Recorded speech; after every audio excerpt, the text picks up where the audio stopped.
Mungkin mayoritas dari kita akan menyebut Red Bull apabila ditanya mengenai brand apa yang memiliki kedekatan dengan olahraga ekstrim.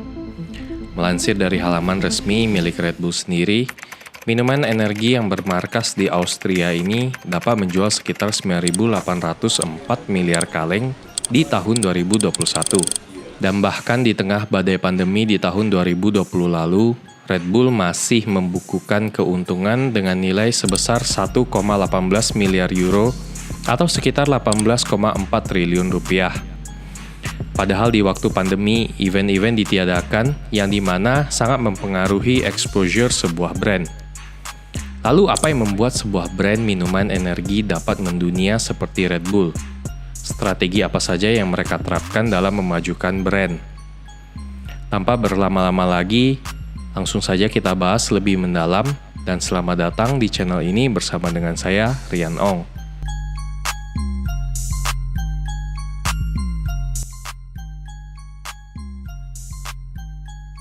Krating Daeng merupakan nama asli dari Red Bull yang ditemukan oleh pengusaha Thailand bernama Chaleo Yuvida di tahun 1976. Suatu ketika, pengusaha dari Austria bernama Dierich Mateschitz yang sedang melakukan perjalanan bisnis di Thailand tertarik untuk membesarkan brand tersebut.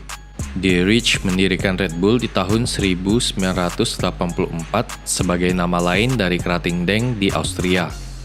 Dan setelah proses panjang penyesuaian dikarenakan kendala bahasa dan jarak yang lumayan jauh, Red Bull berhasil dipasarkan dengan konsep yang lebih matang 3 tahun kemudian pada tahun 1987 dan memulai market pertama mereka di Austria. Bukan bisnis jika tidak ada tantangan. Red Bull sempat dihadapkan dengan permasalahan pelarangan penjualan produk minuman mereka. Di tahun 2004, Prancis melarang penjualan minuman energi dari Red Bull karena terindikasi mengandung kadar kafein yang tidak wajar dan dapat membahayakan kesehatan. Meskipun pada akhirnya di tahun 2008, Prancis mencabut larangan penjualan minuman energi Red Bull karena tidak dapat membuktikan tuduhan mereka. Selain Prancis, negara Denmark dan Norwegia juga sempat melakukan pelarangan penjualan minuman energi dan meregulasi pembatasan kandungan yang ada pada produk sejenis. Belum selesai diterpa badai, Red Bull juga masih harus dihadapkan dengan permasalahan temuan kandungan kokain pada salah satu produk minuman mereka, yakni Red Bull Cola. Walaupun kandungan yang diklaim hanya 0,4 mg per liter cola dan membutuhkan 12.000 liter Red Bull Cola untuk merasakan efek serupa kokain, akan tetapi isu seperti ini sudah cukup membuat produk Red Bull Cola dilarang di beberapa wilayah di Jerman. Red Bull juga harus dihadapkan dengan berbagai macam tuntutan, terutama perihal misinformasi slogan mereka, yaitu Red Bull gives you wings. Red Bull dianggap membohongi publik karena kandungan kafein pada produk minuman mereka tidak mampu memberikan tenaga tambahan lebih dari secangkir kopi pada umumnya. Gugatan tersebut mewajibkan Red Bull untuk membayar kompensasi senilai 13 juta US dollar atau sekitar 202 miliar rupiah.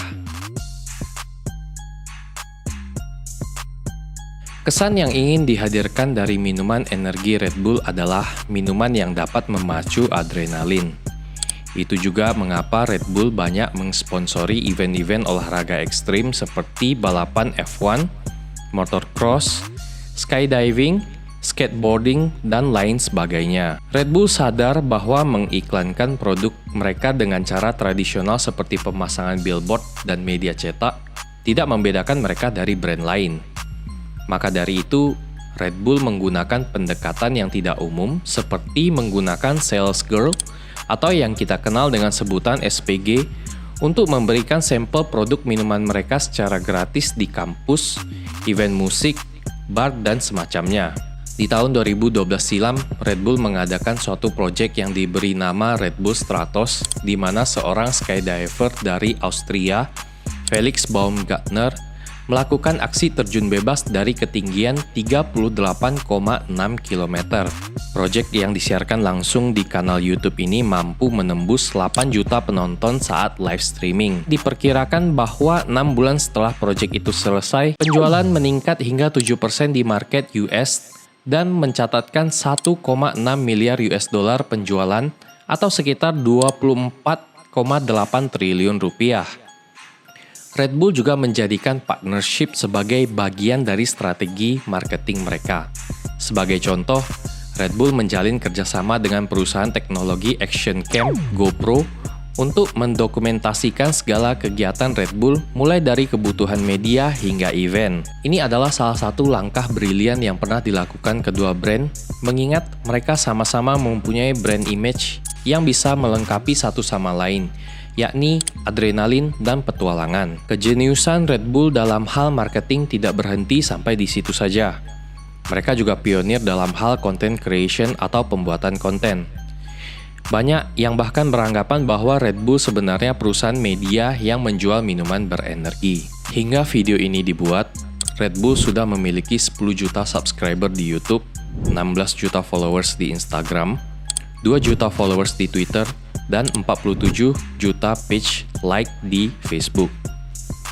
Red Bull menyediakan konten pool atau sebuah wadah untuk para jurnalis dan media mengakses lebih dari 300.000 high quality foto dan 22.000 HD video secara gratis untuk keperluan editor maupun berita.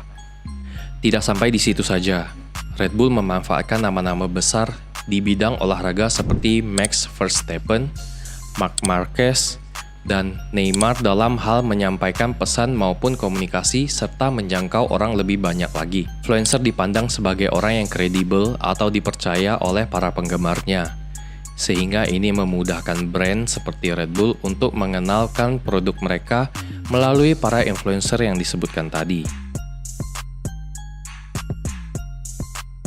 Kekuatan Red Bull terletak pada storytelling sebagai strategi utama dalam memperkenalkan brand mereka. Red Bull dengan berani mengadopsi cara-cara tidak biasa dalam memarketingkan produk mereka, bahkan hal gila sekalipun seperti apa yang mereka lakukan dalam proyek Space Jam yang melibatkan Felix Baumgartner sebagai aktor utama. Red Bull memilih untuk menganaktirikan jualan utama mereka yaitu minuman energi dan fokus dalam membagikan pengalaman ataupun cerita melalui perjalanan branding mereka. Dan kini aset seperti klub sepak bola RB Leipzig, Red Bull Salzburg, Red Bull KTM Factory Racing Team di MotoGP, Red Bull Racing di balapan Formula One adalah sebagian contoh dinasti bisnis yang dimiliki oleh Red Bull hingga saat ini. Demikian pembahasan konten kali ini. Semoga bermanfaat bagi kita semua. Jangan lupa untuk like, share, dan subscribe sebagai bentuk support Anda terhadap channel ini. Sampai jumpa. See you.